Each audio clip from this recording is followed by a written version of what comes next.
Hello, can you hear me now?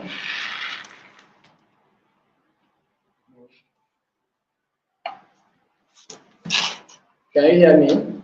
I hope you can hear me now. Yes, you can hear me. Make a comment so that I know that you are hearing me.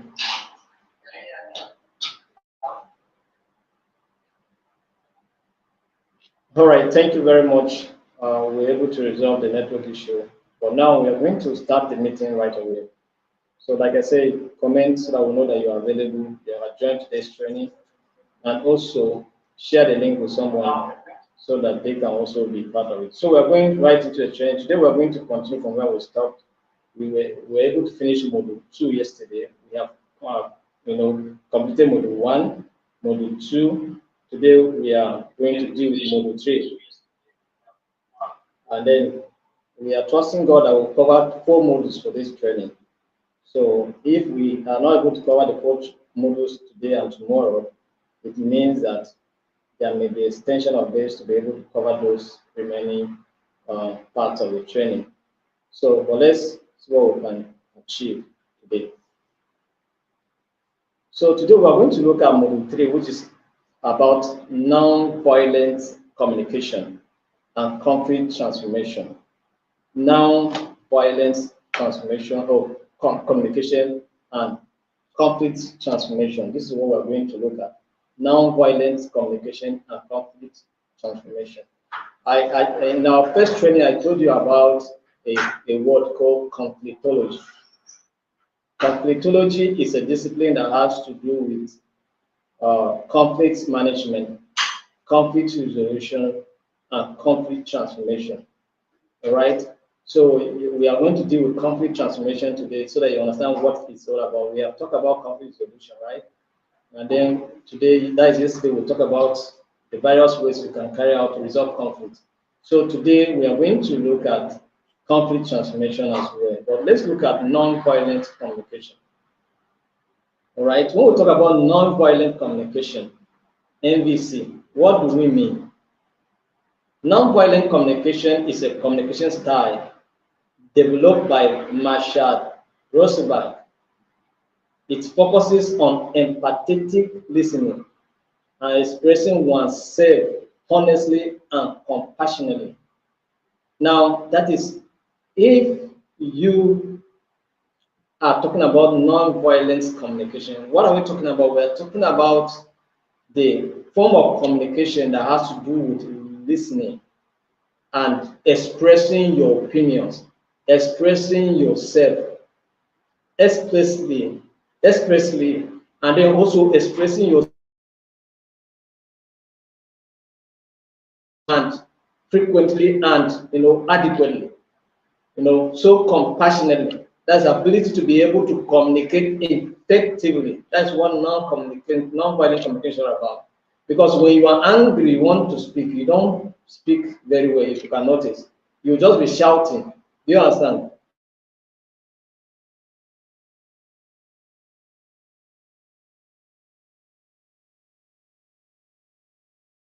Word effectively, compassionately, and honestly.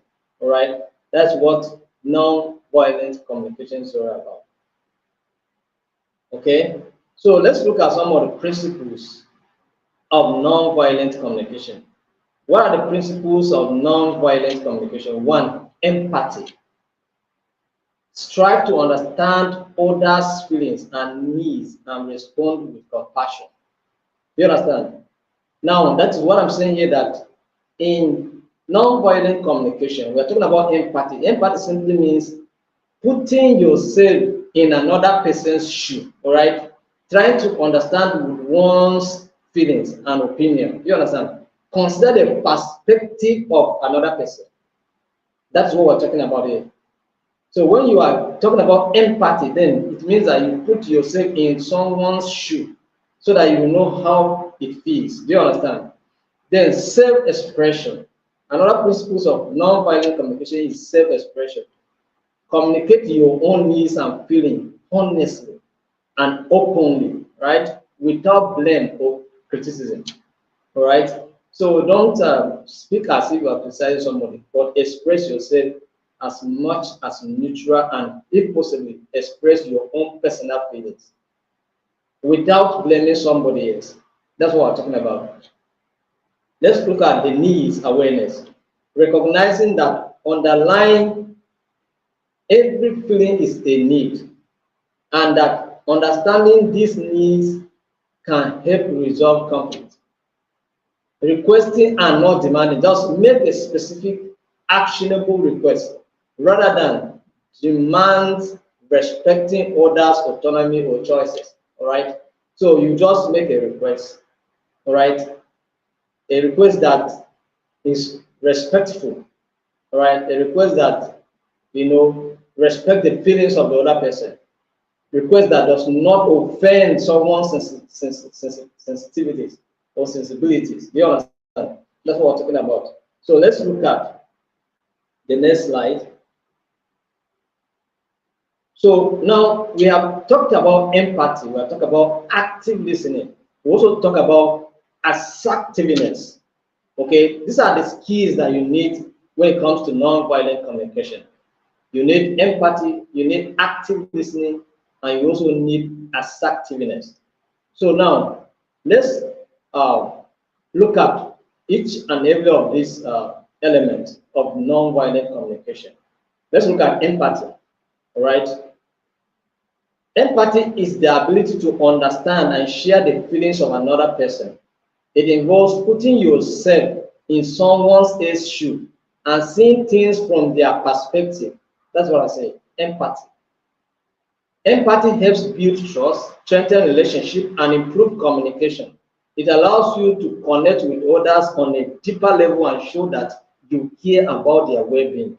That is empathy. What we're talking about empathy is knowing. It's not just a shabby show. It's something that connects you with someone's feeling. Do you understand? That is why if you are in a relationship, whether a marital relationship or courtship, and you try to understand someone's perspective, then the two of you can flow together. You try to show empathy, try to put someone's in yourself in someone's shoe. Then it gives you the privilege to understand what the person is passing through, what the person is trying to express. Do you understand? That's what empathy is all about. So how do we develop this attitude, the empathy attitude? How can we develop empathy? How can we develop empathy? All right, let's look at it. First, practice active listening to show that you are genuinely interested in what others have to say. If you do not listen carefully when somebody is speaking, you cannot understand what the person is saying.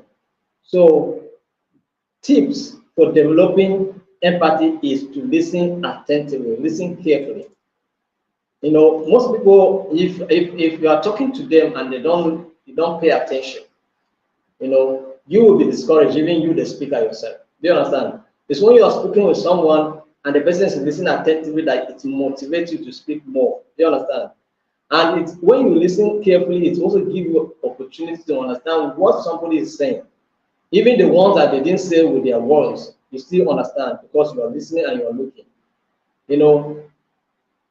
Pay attention to non-verbal cues such as body language and tone of voice to better understand how others are feeling. Do you understand?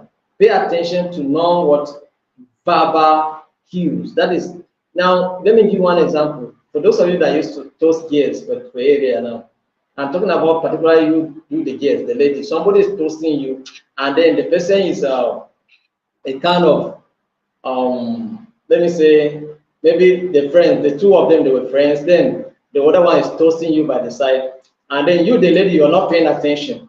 You are moving stick with your legs. You are just putting your head on the ground, moving stick, doing as if you are shy. That's not how it's supposed to be.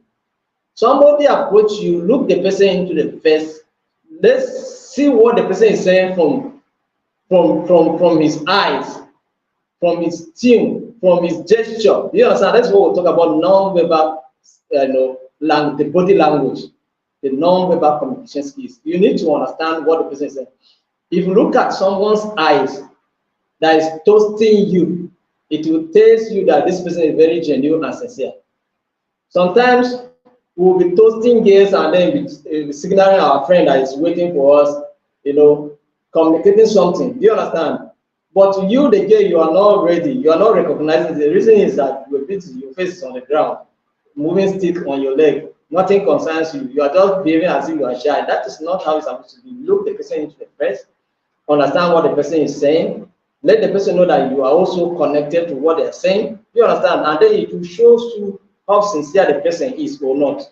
And that's why many relationships are victims. Do you understand? Because somebody is speaking with them, they don't understand those signals. And then they fall victim of the relationship. Do you understand? So that's what it means. So empathy means that you pay attention to non-verbal cues. So the things that are not said by the word of mouth, but gestures, voice, the tone of voice, and then even the eye contact. They are very, very important. So try to be non-judgmental and open-minded when considering someone's age perspective. Show compassion at all times. Do you understand? So, and be non-judgmental. Just blame. Don't blame. Don't say it's because you do this. No, don't do it like that. Or because you have done this. No. It's better to say that when this happened. Do you understand? So that's how you should speak. So that you will not be judging anybody. You understand? Most especially when you're trying to resolve conflict. So let's look at active listening. Active listening. Active listening is a communication technique that involves fully focusing on what the other person is saying, understanding the message, and responding thoughtfully. It goes beyond simply hearing words to understanding the underlying emotions and intentions behind them.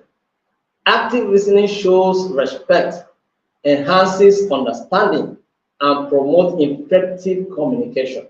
Okay, so when, like I said, when you are listening to someone attentively, it even motivates the person to say more things to you. Do you understand? But when you are not paying attention, all right, the person may be really discouraged. He will feel as if he's wasting his time. So it's better you should pay attention. When you pay attention, it makes you to ask, thoughtful questions as well, to seek clarification where you are not clear. Do you understand? But when you don't listen, when you ask a question, you ask stupid questions. Do you understand? Yes, that's what happens when somebody does not listen. You will just come and ask a very stupid question. You will come and ask, maybe, or sometimes we ask questions that you have even gone past the place far. You are discussing something else, they will just come and then begin to ask unnecessary questions. Just enter in between and then ask questions that are not connected to what you are saying at the time. So that's the reason why you have to listen. Listening does not mean that it's only the follower that listen, or the listener that listen, or you, even the leader, also listen as well. You understand? You, the speaker, also listen. We are possible. So tips for active listening. Give the speaker your full attention. Like some of you are giving me full attention here now. Give me full attention. Why there are some of you that are not giving me full attention? Because you are at home, you are playing with your children. Some of you are even eating to be part of this training. And so your attention is divided. Do you understand? But you believe that I'm not seeing you. Yes, but at the end of the day, you may not be able to understand what I'm saying here. That is it. So, so if you are doing any of those things that I've said now, you should give me full attention so that we can understand what we are talking about here. So give the speaker your full attention by maintaining eye contact and avoiding distraction. At least you can see my eyes now. So focus on me, see what I'm saying, hear what I'm saying, and then you can ask questions in comment section. You can make a contribution, comment to contribute. Do you understand? That's what it means. Be based on what you have understood. Do you understand? So use verbal and non-verbal cues such as nodding and paraphrasing. Paraphrasing means that you ask questions according to what the person said. Just you paraphrase what the person said, just to get more clarification, to get affirmative answer, a confirmation that this is what exactly this person means. You understand? To show that you are engaged and understanding the message. Avoid interrupting the speaker and wait until they have finished speaking before responding. That's another thing. Some of us always know something before somebody speaking. He has not stopped, or you have known what the person wants to say already, and then you say, "I understand, I understand." No, sir, you do not understand. Wait for the speaker to finish. When he finishes saying his own, you can say your own. Do you understand? That's how it works. Don't interrupt the speaker. Don't interrupt anybody. That's, for instance, now you ask your child about a thing, and your child is trying to express it or explain to you what transpired. Don't feel that you are the parent, then you can stop the child anyhow. The child has the right to express what intention or the action committed. So give the child opportunity to express his or herself fully. Don't interrupt the child. At that time, that child is the speaker. You are the listener. Listen to the end. You are, don't shout the child out that, come on, shut up your mouth. Do you know what you're saying? No. Allow the child to express his or herself clearly. And when the child is done, where you are not clear, you ask more questions. Where you feel something, you feel contrary, you can express your own opinion. Do you understand? And where you need to do correction, you correct and correct the child with empathy. Do you understand? That's what I'm talking about here. So then ask clarifying questions to ensure you have understood the message. Just where you feel there's any element of confusion, ask a thoughtful question to seek clarification. You understand? Where necessary. That's what we're talking about here. So let's look at assertiveness. Assertiveness. Assertiveness is the ability to express your thoughts, feelings, and needs in a direct and respectful manner while respecting the rights of others. It involves standing up for yourself, right? Setting boundaries and communicating effectively without being aggressive or what passive, all right? You have to express yourself confidently, all right? That is an act of self-confidence. Do you understand? So you have to build yourself. Some of you are so timid. Don't be timid when there's a situation that you need to express yourself. Don't be shy. Shy is not a credit. I say I'm a shy person. Who say that? Have you seen a person that win award for being shy? So you don't have to be shy. Express yourself confidently, and don't show any sign of inferiority complex. All right, just speak with confidence. That's what it means, and then you resolve whatever differences you're having. So tips for developing assertiveness: 1, use I statements to express your thoughts and feelings without blaming others. All right. So don't say you because of what you have done. Just say that when things like this happen, I get annoyed, I get offended. And so you are referring to yourself, okay, without blaming anybody. But you know that someone has done something wrong, right? So, but instead of saying because you have done this, or when you did this, it got me offended. No, when this happened, I get offended. Do you understand? So now you are expressing yourself and how you feel. Do you understand? Without blaming anybody. Even though you know that the person did something wrong, but what you have said now does not blame anybody. Do you understand? You just express yourself how you feel. Then practice clear and direct communication to convey your needs and boundaries effectively. Know your boundaries, know the extent you can go, okay, in the discussion. If it exceeds your boundary, then don't go. But just express yourself based on what you can say, based on what you know, based on the opportunity you have and the privilege to express yourself, and stop there. You understand? Then maintain a confident posture and tune of voice while expressing yourself. All right? Don't be stammering, don't be doing, it does not show any sense of what confidence. All right? There's no sense of confidence so you have to communicate clearly and confidently. You understand? All right. So listen actively to others' perspective and be willing to negotiate and find solutions that meet the needs of all. All right. So when you listen actively, what happened? You're able to pinpoint areas that you can provide a solution that can serve both parties. You understand? So when you develop these skills, it helps you to resolve conflict easily. You understand? When these skills are in place, it helps you to what? Solve conflict and resolve conflict, adequately. So let's move forward.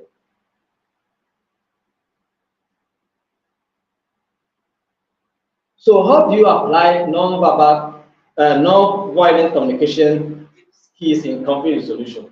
All right. How do we apply non-violent communication skills in conflict resolution? Okay. We say there are key principles and steps of applying non-violent communication in conflict resolution. One is observations. All right. Observation. All right. We learn by observation, right? So when you observe and know, then you can apply. All right. So describe the situation objectively without judgment or evaluation. That is, when you listen and you observe, then you can describe the thing, how it happens without any judgment. You describe based on what you saw. You understand? So focus on what you observe using concrete and specific language. Okay, let's consider this example. When I see that the dishes are left unwashed in the sink, you understand? When I see that the dishes are left unwashed in the sink, here you are not judging anybody. You are not blaming anybody. You are just expressing what you observe. You observe that the plates are left what? Unwashed in the sink. So that's what you are expressing here. When I see that the dishes are left unwashed in the sink. Do you understand? So you express what you observed. All right? Now, the next thing is feelings. Okay, feelings. How do you apply your feelings in conflict resolution? Express your feelings about the situation using I statement. Identify and communicate your emotions without blaming others. Let's continue with the example we started. We say, when I see that the dishes are left unwashed in the sink, then look at how you feel now. You are trying to express your feeling now. I feel frustrated because I value cleanliness in our shared living space. Do you understand? I feel frustrated because I value what? Cleanliness in our shared living space. Are you understanding me? That's what it means. So when I see that, this is what you observe. When I see that the dishes are left unwashed in the sink, that is your observation. Now you are trying to express your feeling now. All right? I feel frustrated because I value cleanliness in our shared living space. That is, you express your feeling without blaming anybody. You are expressing how you feel when you see that dishes are left unwashed in a sink. Do you understand? You do not blame anybody. All right? Let's continue. Then needs. Now, in conflict resolution, you express your needs. All right? That's what we say, place a request, or you express your need, what you expect should happen, right? Okay. Identify and communicate your underlying needs or values that are connected, all right, to your feeling clearly, all right, and then express them as they are important to you. Do you understand? For example, of what we are saying now. Okay, so I need a clean and organized environment to feel comfortable. Do you understand? And relax at home. That's how you are expressing your need. You need what? A clean and organized environment to feel comfortable and relaxed at home. You express your needs without blaming anybody. You see, 3 examples that I've given you so far. You have not blamed anybody in your statement. Do you understand? Now, if it's If I can share some of the statements that we used to hear concerning matters like this, you will not, you will not, you will not enjoy it. Can I give you an example? So I'll cook for you, you will eat, and then you just left the dishes unattended to. Is that we don't behave like this in this place? So here you eat and wash plate. You understand? So that is you automatically blame somebody. Do you understand? You automatically blame somebody. And maybe the person may not feel comfortable with that kind of statement. Do you understand?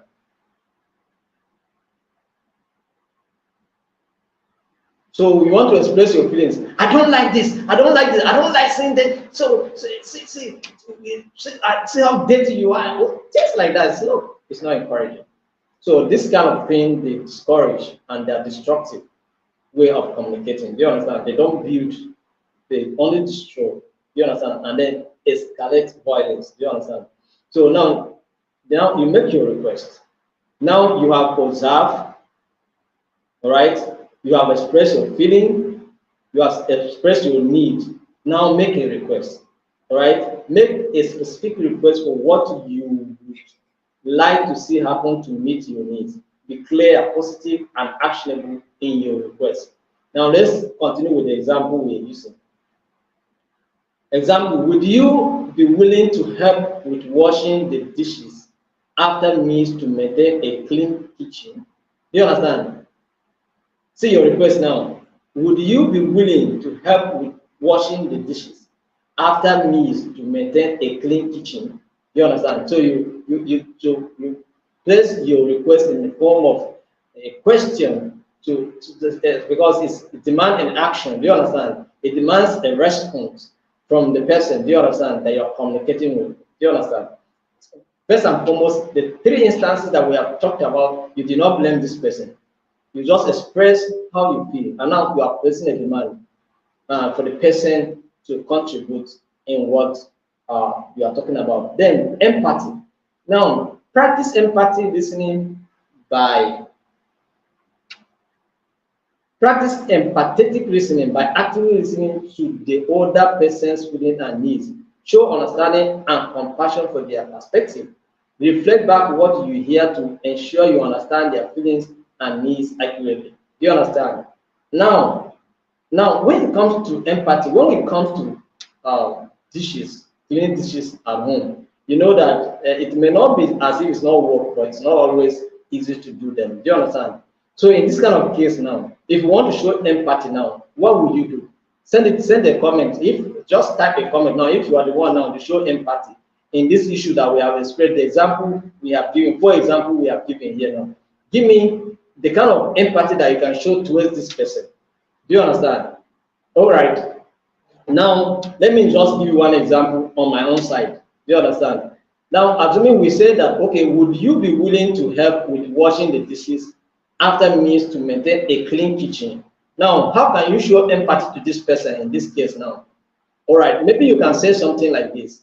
All right, I know that washing dishes is not always convenient to some extent, but maybe you can,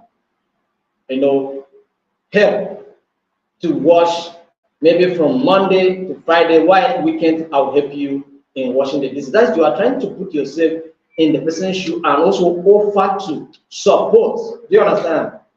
Where necessary and when necessary. That's what it means. So in this way, you are able to build and not to destroy.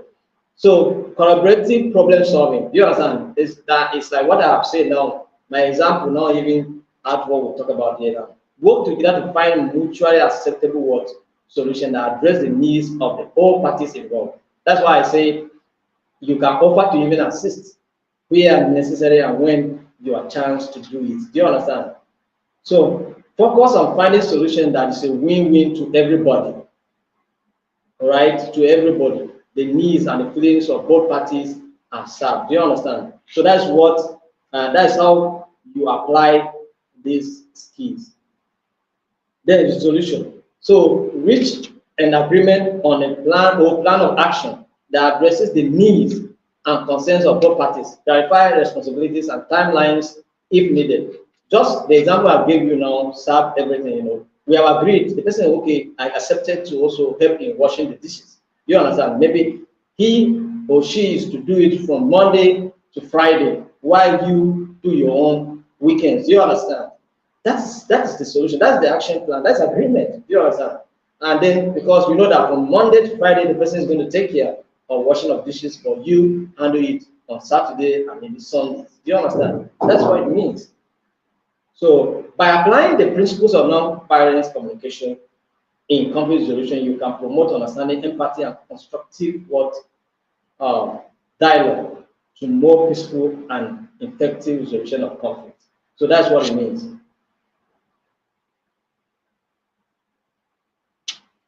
So let's look at conflict transformation. We have talked about conflict resolution. Let's talk about conflict transformation, right? So, and before we look at the strategies for transforming conflict constructively, let's look at what conflict transformation is all about. Conflict transformation is a concept that goes beyond conflict resolution or conflict management. I told you about conflictology, right? An aspect that has to do with a discipline that has to do with conflict resolution, conflict management, conflict transformation. We say conflict resolution is a process where two or more people come together to seek solutions to their problem, right? And then we talk about conflict management. Conflict management is a principle that says that not all conflicts can be resolved, but some situations you need to manage them. Do you understand? You cannot resolve the conflict, but you need to manage the conflict, right? And then we'll talk about conflict transformation now. And this we are now. It involves changing the nature of the conflict itself, the relationships between the parties involved, and the larger context in which the conflict arises. Do you understand? So now what you need to do here is that you want to transform the conflict from the negative to positive. It was meant for something negative, but you make effort to make sure that it turned out to be something positive that will benefit everybody. Do you understand? That is conflict transformation. When you make sure that everybody wins in a situation, then what you have just done is conflict transformation. So conflict transformation aims to address the underlying causes of conflict, promote positive change, and build sustainable peace. Right? That's what conflict transformation does for you and for any party that is involved in a situation. So what are the strategies to help you navigate conflict in a constructive manner? One, active listening. We'll still come back to active listening. We have discussed about active listening here, right? Talk about empathy, right? We'll talk about communication, ability to communicate and communicate effectively, right? Seek common ground. Yes, make sure you get a point of congruence, that is a point of agreement. All right. Stay calm. We talk about you controlling emotion. We have been talking about that. When the emotions are high, try to calm yourself down before you progress. Do you understand? Those are the strategies. And then we talk about collaboration, right? Where there are opportunities to collaborate together, to put effort together to solve the problem. So you brainstorm. Also, brainstorming is also part of it. You generate multiple options and see how you can be able to arrive at the better option that will serve everybody, right? The best option that will serve everybody. Then mediation. Where possible, you involve a third party that can help you to facilitate and resolve the issue. So this is how some of the strategies you can use to transform conflict, and then focus on the future. Okay, instead of dwelling on past grievances, focus on finding a solution that will prevent similar conflict in the future. Look towards building a positive relationship moving forward. Do you understand? So that's what you should do. Don't dwell much on what has happened yesterday. Don't dwell much on what is happening, but dwell on what happened next. Do you understand? How, from moving forward, how are we going to operate? How are we going to cope with the situation? How are we going to deal with the situation when we confront a situation like this? Do you understand? Or similar ones. So, and that's what you should discuss. Then reflect and learn. There must be always learning that takes place after conflict resolution. Do you understand? Reflect on what has happened and then learn something from it. Do you understand? Learn something from it. Do you understand? Sometimes it will be a manner of approach. Maybe because of certain conflicts, after you have arrived at resolution, after a series of discussion, you learn that, okay, next time you shouldn't say something like this, or you should not approach issues like this, or you shouldn't talk something like this. You talk to lift people, not to destroy people. Do you understand? You talk to lift people, not to destroy people. Do you understand? So maybe next time you have an opportunity to communicate, you communicate in a way that it lifts people and not to destroy them. Okay? So you learn something from it. All right? You learn something from every experience. So, like I say, if you are just joining us, you comment so that you know that you have joined the meeting. If you have a question, you share it in the comment section. I will take them after I'm done with my presentation. Apart from that, you say you should share the link so that others can also see and be part of the training or the next opportunity that may come as a result of several opportunities I will going to bring your way here.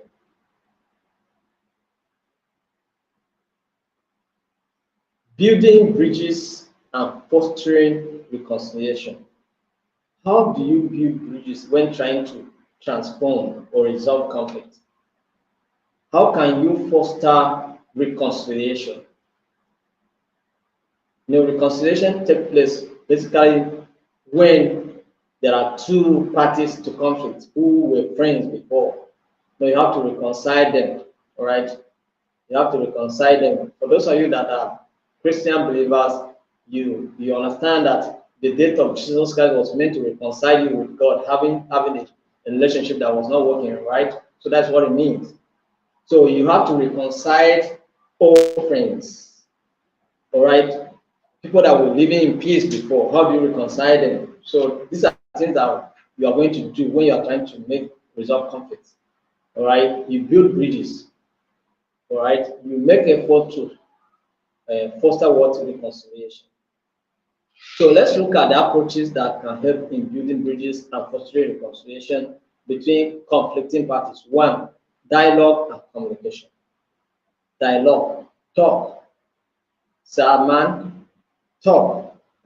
Engage in a deep conversation about the issue. Discuss, find solutions. Do you understand? Understanding and empathy. We are still nagging on we are still repeating on this issue. Empathy, understanding and empathy. You cannot work together when you don't understand each other. Understand one another. Understand your friend. Know what pleases your friend. Know what offends your friend. Know what offends your husband. Know what offends your wife. Know what pleases your wife. Know what pleases your husband.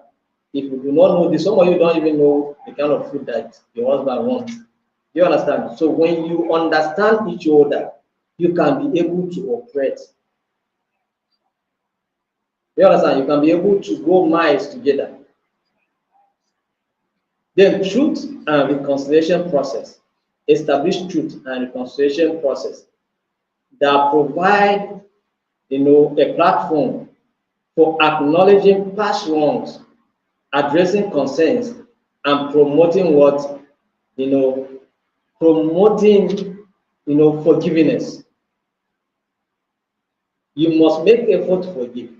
You must make effort to,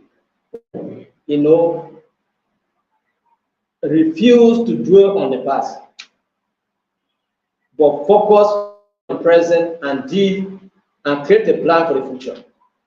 But ability to forgive is one aspect of what reconciliation. You cannot be able to reconcile with someone you have not been able to forgive. So the best thing you can do in time of trying to resolve and transform conflict is to seek for forgiveness. And once you get that forgiveness, it's easy to reconcile. Do you understand? You can tell somebody, yes, when this thing happened, I was offended, but now I let it go. I have forgiven you. You understand? You have expressed yourself without still even blaming the person. Yes, when this thing happened, I was very, very angry. I feel like killing myself. You understand? I feel like killing myself, but you see, I let it go. I have forgiven you. No blame at all. The statement I said, did I blame anybody? No. Even though you feel like killing yourself, but you still not blame anybody. That is, you make effort to forgive and then you reconcile and you move forward. Mediation and facilitation. Mediation and facilitation. Utilize neutral third-party mediators or facilitators to help guide the reconciliation process. These individuals can help facilitate communication, manage power imbalances, and assist in finding common ground for resolution. Now, when we talk about manage power imbalances, sometimes you are talking with a party that, okay, let's take for instance now, you are trying to resolve a conflict that happened between a father and a child. Maybe you are a grandparent, okay? So you are trying to resolve a conflict that happened between you and your child. So you can see the power imbalance talking about, right? You see, trying to resolve the issue between a father and a child, you see the imbalance. Because you cannot equate a child with a parent. They are different. Do you understand? In different factors. So, or it can be a case of a rich and a poor person that you are trying to resolve here. Do you understand? So you have to facilitate the process in such a way that you manage these imbalances. If you are a mediator or a facilitator of the process. Then restorative justice. You know, we talked about restorative justice to a large extent yesterday. So put those practices that we discussed yesterday in play. You understand? And make sure that victims and the perpetrators, you know, victim receive the justice and the perpetrator also take the responsibility and also acknowledge the fact that they did what they did and also accept responsibility to make sure that the problem is resolved. Then cultural and interfaith exchange programs. Organize cultural and interfaith exchange programs that bring together individuals from different backgrounds to promote mutual understanding, respect, and appreciation of diversity. These programs can help break down, every form of stereotyping and build strong relationship and bonds. So now let me give one assignment now. Go to the comment section now. If you see, because people are, we have different people from diverse background in this program now, learning here now. Go to someone's comment. If the person is from your tribe, if the person bears the name that shows that it's from your tribe, don't comment on his comment. Go to the other person that is not from your tribe and comment that I appreciate you for being part of this training. I know that you being part of this training will contribute to make our society better. All right, so go and communicate. Just send somebody a chat. Tell the person that is not from your own tribe that I appreciate the fact that you are part of this training. That we together, all of us have come to learn here. That by so learning, we make our society better. All right, so that's what I'm talking about. Cultural and interfaith exchange programs. Programs that can bring people together and unite them, you know, and then appreciate the fact that despite our diversity, we still have values that we can cherish that can take us to far places. Do you understand? I hope you are responding, and I hope you are reacting on what I say we should do. Do it practically. That is practical experience of what I'm talking about here. And because if you cannot do it to even go and send a message to somebody now in a group like this, then ask yourself, is it possible for you to go and do it outside here? Do you understand? So that's what it means. So you need to do it. Then community engagement and involvement. Involve local communities in the reconciliation process by encouraging grassroots initiatives, community dialogue, and collaborative practice or projects. All right, do you understand? You can collaborate on a project. You can do a local bridge construction together. You can build a community town hall, and all of those things. You put resources together and do it. Put your energy together and do it. Do you understand? That's what it means. They'll talk about building trust. resilience, and sustainable peace are some of the things that you need to do. Then education and awareness. Carry out awareness about the root causes of conflict, promote conflict resolution skills, and educate individuals about the importance of reconciliation and peaceful coexistence. We were discussing in our peace clinic, we discussed the impact of Boko Haram today, and we're saying that because the cost of war was not anticipated, and so the cost of peace was not addressed. Do you understand? Assuming our people anticipated the cost of war, they would have done something to invest in peace. Do you understand? We would have made effort to invest in peace. And we have not made such effort to invest in peace, then conflict broke out. And what happened? You see the destruction that took place in the northern part of the country. It affected every strata of our society, every sector of the economy. Do you understand? Because the cost of war was not anticipated. So the cost of peace was also ignored. Do you understand? No effort was made to put in place preventive mechanism to mitigate the root causes of conflict. Even the Boko Haram activities, even the ideology, people that were even supposed to say no to it did not say it, and it went on and on and on until it destroyed lives and properties. Do you understand? So that's what it means. But if we put in community engagement and bring in programs, initiatives that build, that create trust, enhance a relationship with people, then it means that we are going to have a better society. So carry out awareness, and that's one of the reasons why we are here. Part of this training is awareness. It's not just for you to come and get certificate. We are creating awareness on the essence why we should live in peace. That's why we're spending time to educate you on what you should do, how to communicate, even in your own house, with your children, with your family. Communicate in such a way that it uplifts people, not to destroy them. Do you understand? Some of you are married people here, you talk your wife to become inferior to a point that they lack what we call self-esteem because of the words you use on your wives. The kind of words you use on your children, they destroy them, make them feel useless. Do you understand? So, and that's the reason why we organize this kind of training, so that you know how to communicate with people around. Majority of the conflict we have, or misunderstanding we have, is lack of proper communication. 99% of conflict we have is a result of poor communication. We communicate so badly. Do you understand? We don't communicate to promote peace. We don't put aspect of peace in our communication. We blame, we accuse, we downgrade people by the way we communicate.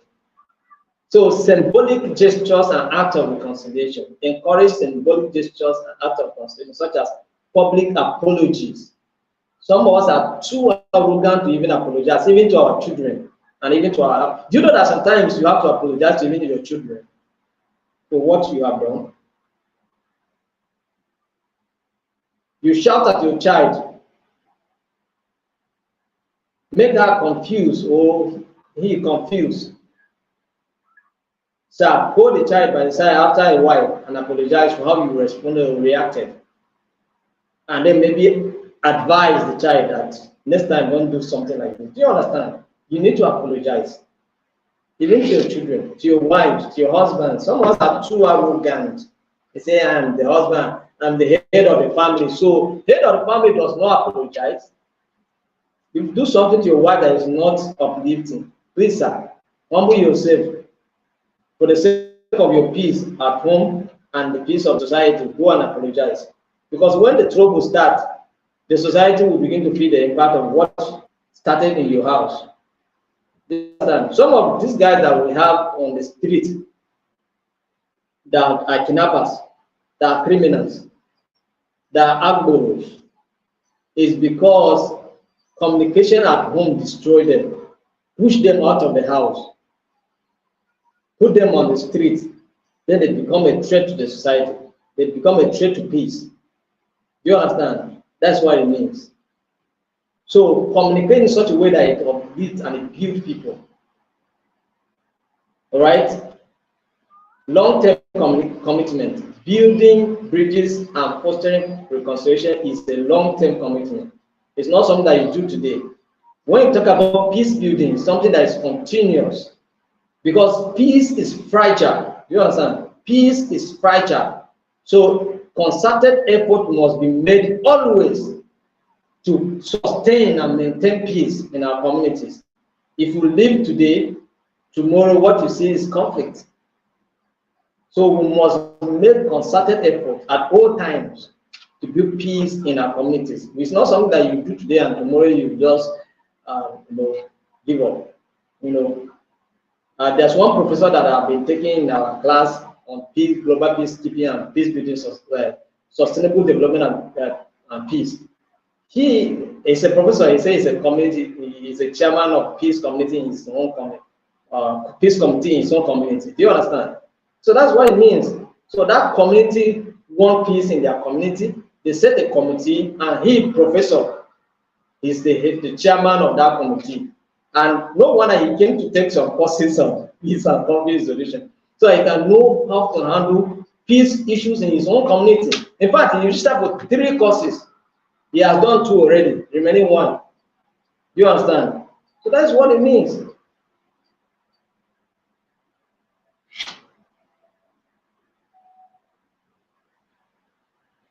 So tomorrow we'll be looking at peaceful coexistence and conflict prevention.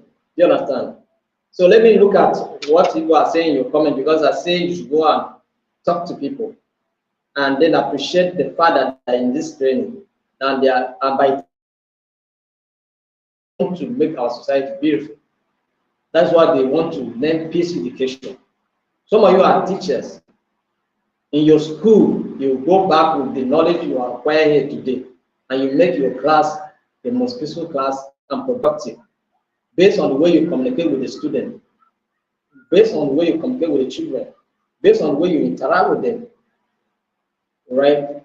From the knowledge you acquire here today. You will not speak with somebody's child as a teacher that will destroy them, but you speak with them in such a way that it will encourage and motivate and charge them to be productive, even in the school, to take their studies seriously. You understand? So let me see some of the comments. If I can see question, I will answer. If I can see good comments, you also. Okay, I see somebody commenting here. There's somebody here that comments, dear Musa Andrew, thank you for being part of this program. I am Eke Nneka Grace from Ebonyi State. Grace, thank you very much for taking action. This is what we want, right? Yes, when there is a need to respond to a thing like this, do it. It is encouraging. It's also motivating. I can see Suleiman also thanking Okoya and Dr. Emeka. This is a great course. Again, it will help a lot towards addressing latent conflicts before it graduates to manifest one. I intend to pursue the diploma program. See the commitment is also making and appreciating others. So this is what it is. All right. If we can appreciate ourselves in a meeting like this, then how much more when we meet on the streets, when we meet in the offices, when we meet in our community meetings. Do you understand? It's going to be very, very beautiful. You can see encouraging others. So that's what it's supposed to be. And I love the action you have taken here to make sure that you appreciate one another for making the society beautiful, right? Somebody wants to ask a question, but the comments are running, so let me see. Okay, active listening. Somebody said active listening, observation, eye contact while listening to both parties shows that we value them, and then show empathy. Neutrality is vital for mediators. Use symbolic gesture, resolve conflict.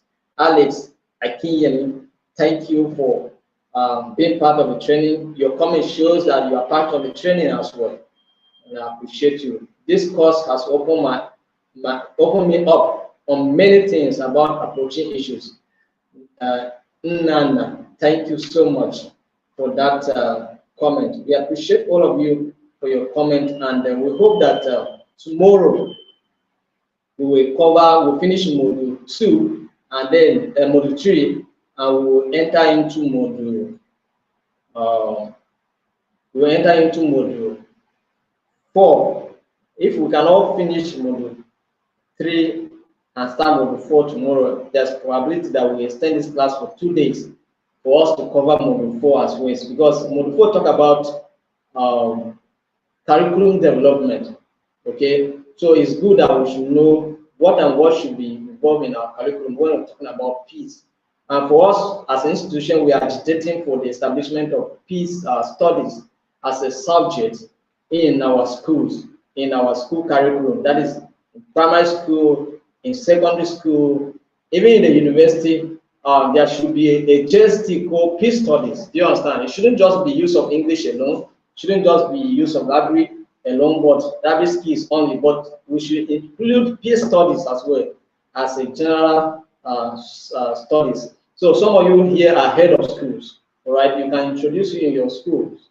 You can introduce it in your universities programs. Some of you are important personalities in your higher institution. You can introduce programs. Some of you are founders of institutions of higher learning. You can introduce this thing as a subject there, and then over time we are going to write a proposal to the secretary on curriculum development, executive secretary on curriculum development. They will write a proposal to them to establish these studies. Last time we invited them in our convention, they didn't come out. We write a proposal to them and make sure that we follow it up and make sure that that subject is established in our schools. And I believe that children can learn the act of peace right from childhood and grow up with it, and then make our society to be perfect.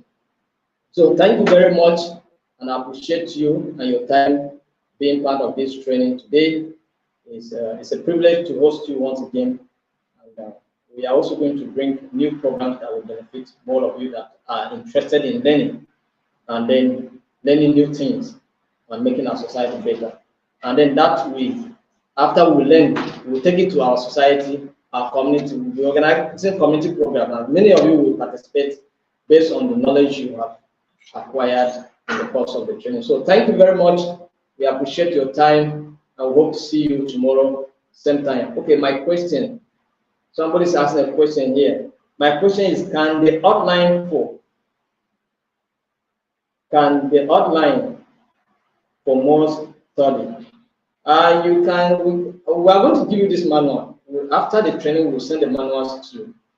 Maybe we'll send it in our WhatsApp group, or we'll put it on our YouTube account, so you can download the manual there. Okay. So either we'll send it in our WhatsApp group, or we'll put it on our YouTube page. You can just download it from there and then make use of it as you want. I can help you to also use it and also teach others as well in your own, or design some kind of program that will teach others in our communities. So thank you very much. We appreciate you, and wish you the best of time. We'll meet tomorrow, same time, 6 p.m. to see how far we can cover the training and decide whether we are extending or we are ending it. Thank you very much, and have a wonderful night rest. I remain Joshua Tavlin. Good night.